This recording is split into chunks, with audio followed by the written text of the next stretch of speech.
বার্তা একটি, আমাদের ভারপ্রাপ্ত চেয়ারম্যান দেশনায়ক তারেক রহমানের নেতৃত্বে এই দেশের মানুষ ফ্যাসিবাদ ছাত্র জনতার আন্দোলনের মধ্য দিয়েই ফ্যাসিবাদের বিদায় হয়েছে। যারা শহীদ হয়েছেন তাদের রুহের মাগফিরাত কামনা করছি, তাদের প্রতি শ্রদ্ধা জানাচ্ছি। যেই আশা আকাঙ্ক্ষা নিয়ে এই দেশের মানুষ শহীদ হয়েছেন, রক্ত দিয়েছেন, গুম হয়েছেন, খুন হয়েছেন, বিগত 17 বছর আন্দোলন করতে গিয়ে আমাদের প্রিয় নেত্রী দেশনেত্রী বেগম খালেদা জিয়া অন্যায়ভাবে 6 বছর তাকে কারাগারে রাখা হয়েছিল, চিকিৎসা পর্যন্ত করতে দেয় নাই। আজকে ফ্যাসিবাদ মুক্ত হয়েছে, সকলকেই ঐক্যবদ্ধভাবে কাজ করতে হবে এবং আগামীর বাংলাদেশ হবে গণতন্ত্রের বাংলাদেশ।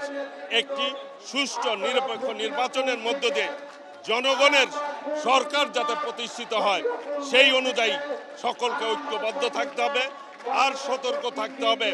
ফ্যাসিবাদ যারা পালিয়ে গেছে, খুনি শেখ হাসিনা চক্র, তারা যাতে কোনোভাবে এই দেশের অস্থিতিশীল পরিবেশ তৈরি না করতে পারে, সেই ব্যাপারে সকলকে ঐক্যবদ্ধ থাকতে হবে।